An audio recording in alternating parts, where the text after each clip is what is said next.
Para terduga provokator ini diduga telah melakukan penghasutan melalui dana insentif dan bantuan subsidi upah atau BSU bagi guru honorer.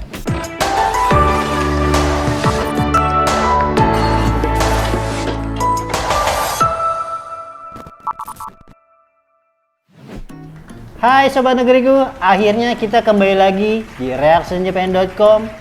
Ada cerita di balik berita. Dengan saya Anam yang akan membawakan 5 berita terpopuler sepekan terakhir. Udah pada penasaran ya? Simak! Mengawali reactionjapan.com di pekan ini ada kabar berita soal politik yang mana belum lama ini viral tentunya. Kabar berita itu perihal aksi yang mungkin tidak patut dicontoh oleh seorang politikus meskipun mempunyai background seorang entertain. Kabar berita itu berjudul "Setelah Nasdem menonaktifkan Syahroni, PAN copot Eko Patrio dan Uya Kuya." Emang apa sih nggak boleh? Partai Amanat Nasional alias PAN memutuskan untuk menonaktifkan Eko Hendro Purnomo atau yang disapa Eko Patrio dan juga Surya Utana atau Uya Kuya sebagai anggota DPR RI. Hal tersebut tertuang dalam surat DPP PAN yang ditandatangani oleh Ketua Umum mereka, Bapak Zulkifli Hasan. Terhitung sejak hari Senin 1 September 2025. Demikian petikan surat yang dikonfirmasikan oleh Waketum Partai Amanat Nasional Viva Yoga Mauladi. Partai Amanat Nasional mengimbau kepada masyarakat untuk bersikap tenang, sabar, dan mempercayakan secara penuh kepada Presiden Prabowo Subianto guna menyelesaikan persoalan bangsa. Secara tepat, cepat, dan selalu berpihak kepada rakyat serta untuk kemajuan bangsa Indonesia ke depan. Demikian pernyataan PAN. Sebelumnya, Nasdem terlebih dahulu mengumumkan penonaktifkan legislator DPR RI atas nama Ahmad Syahroni dan juga Nafa Urbach. Nasdem beralasan beberapa legislator yang menyampaikan pernyataan telah mencederai perasaan rakyat, sehingga parpol membuat kebijakan menonaktifkan Syahroni dan Nafa. Partai yang dipimpin oleh Surya Paloh itu juga menyatakan ucapan bela sungkawa yang mendalam atas wafatnya rakyat dalam memperjuangkan aspirasi. Let's go. Kabar berita ini mendapat sorotan yang sangat tajam daripada Sobat Negeriku di luar sana. Salah satu sorotan itu disampaikan oleh Sobat Negeriku dengan akun bernama Umar Bakri 23. Sorotannya, itulah kenapa jaga lisan itu penting sekali. Sudah lihat kan bagaimana masyarakat marah? Gak main-main. Udah disebut wakil rakyat, harusnya mewakili rakyat, bukan main-main sama uang rakyat. Ada juga komentar lain Sobat Negeriku, yakni Dito Burhan.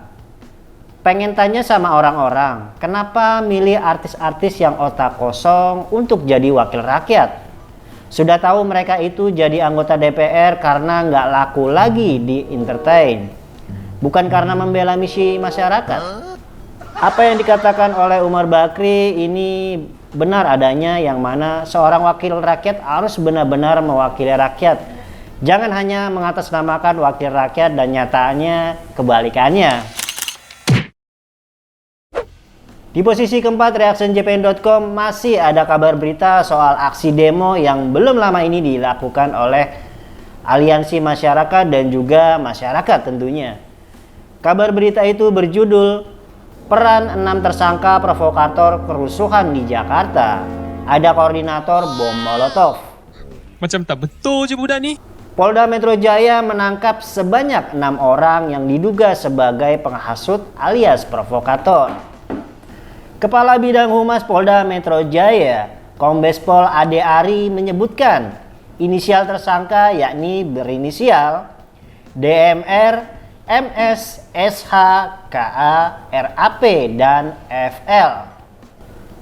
Para terduga provokator ini diduga telah melakukan penghasutan melalui platform media sosial untuk mendorong pelajar dan anak-anak melakukan kerusuhan. Keenam pelaku ini ditangkap setelah Satgas Gakum Anti Anarkis melakukan penyelidikan sejak Senin malam dan mengumumkan sejumlah bukti serta keterangan yang membuat kami melakukan penetapan tersangka. Diam! Kabar berita perihal penangkapan sejumlah orang yang diduga merupakan oknum maupun provokator ini mendapat perhatian dan atensi yang lumayan beragam. Salah satu perhatian dan sorotan tajam diberikan oleh Sobat Negeriku, Suasana Tara. Komentarnya banyak banget provokatornya. Heran ya, kok mereka mau dibayar padahal demo ini digelar untuk memperjuangkan nasib kita masyarakat juga. Mereka sama saja dengan pengkhianat masyarakat gak sih? Sementara itu, komentar lain juga diberikan oleh Sobat Negeriku Odading77. Coba tanya provokatornya, siapa yang mengkoordinir mereka? Gak mungkin kan tiba-tiba bawa bom molotov, gak ada yang nyuruh dan bayar. Apa yang dikatakan oleh Odading77 ini sepertinya memang ada benarnya. Yang mana setiap aksi demokrasi yang akhirnya berujung dengan kericuhan, pasti ada provokator maupun aktor di belakang layar. Hal ini menjadi tantangan serius bagi pihak kepolisian, khususnya Bapak Kapolri, untuk mengungkap siapakah aktor di balik kerusuhan tersebut. Masih di berita reactionjpn.com. Memasuki berita ketiga, ada kabar berita berjudul berembus isu pertemuan Gibran dan ojol settingan. Grab bilang begini. Macam tak betul je budak ni. Chief of Public Affairs Grab Indonesia, Tirza R. Munusami menyatakan menerima undangan dari Istana Wakil Presiden untuk berdialog dengan Wapres Gibran Raka Buming Raka. Undangan itu datang seusai peristiwa tragis meninggalnya Afan Kurniawan di tengah demonstrasi yang terjadi beberapa hari yang lalu.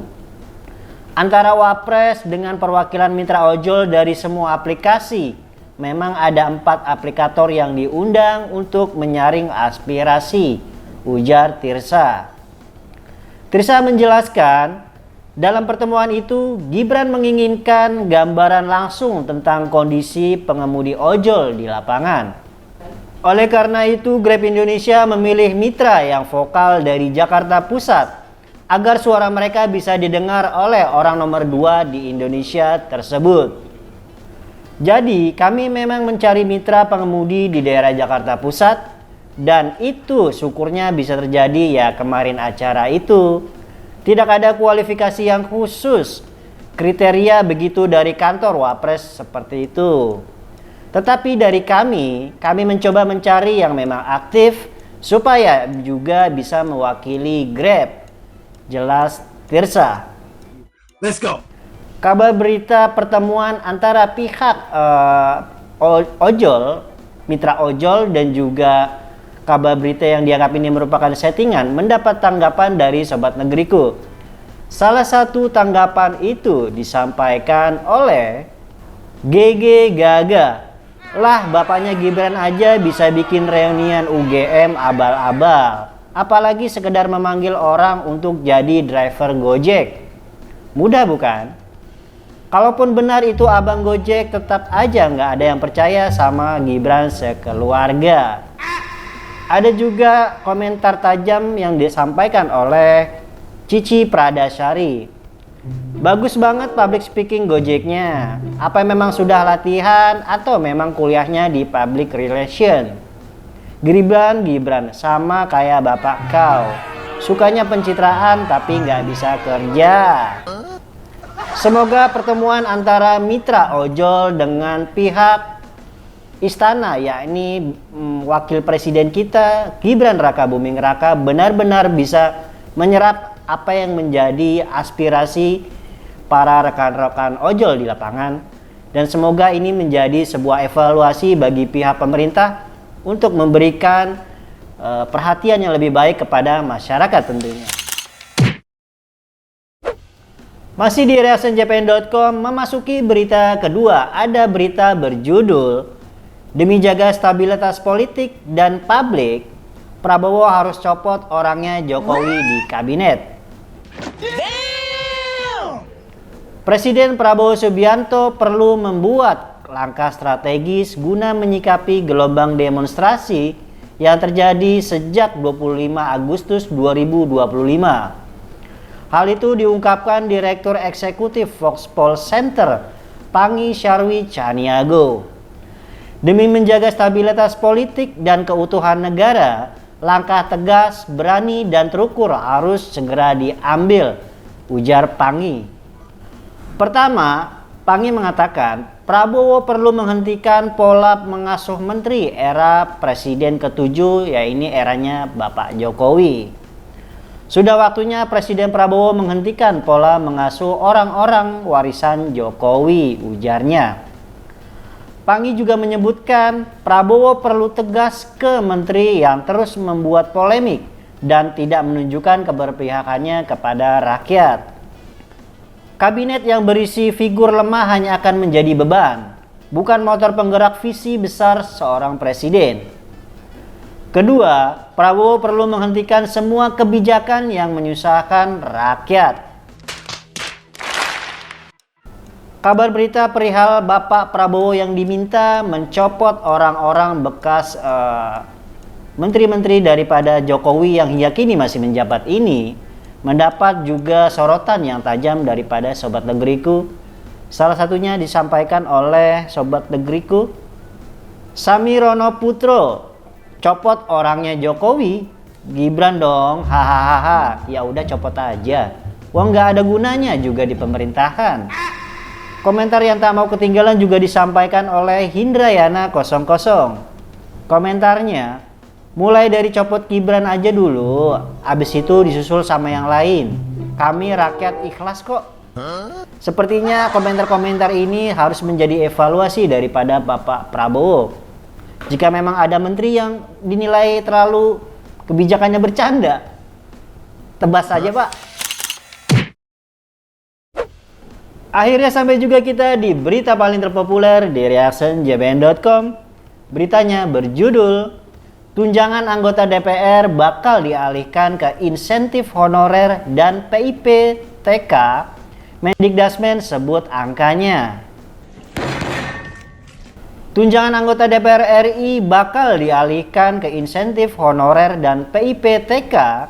Pengalihan ini sebagai imbas tuntutan masyarakat dalam demonstrasi mahasiswa dan buruh. Menteri Pendidikan Dasar dan Menengah Mendikdasmen Bapak Abdul Muti menyampaikan telah mengusulkan kepada Komisi 10 DPR agar ada penambahan dana insentif bagi guru honorer dari sebelumnya sebesar 300.000 per bulan menjadi 500.000 per bulan. Insya Allah kalau disetujui, dana insentif honorer bakal naik menjadi 500.000 per bulan tahun 2026, ujar Mendikdasmen Bapak Muti kepada awak media. Ditanya berapa jumlah honorer yang akan menerima insentif sebesar 500.000, Bapak Abdul Muti menyatakan masih harus dihitung kembali.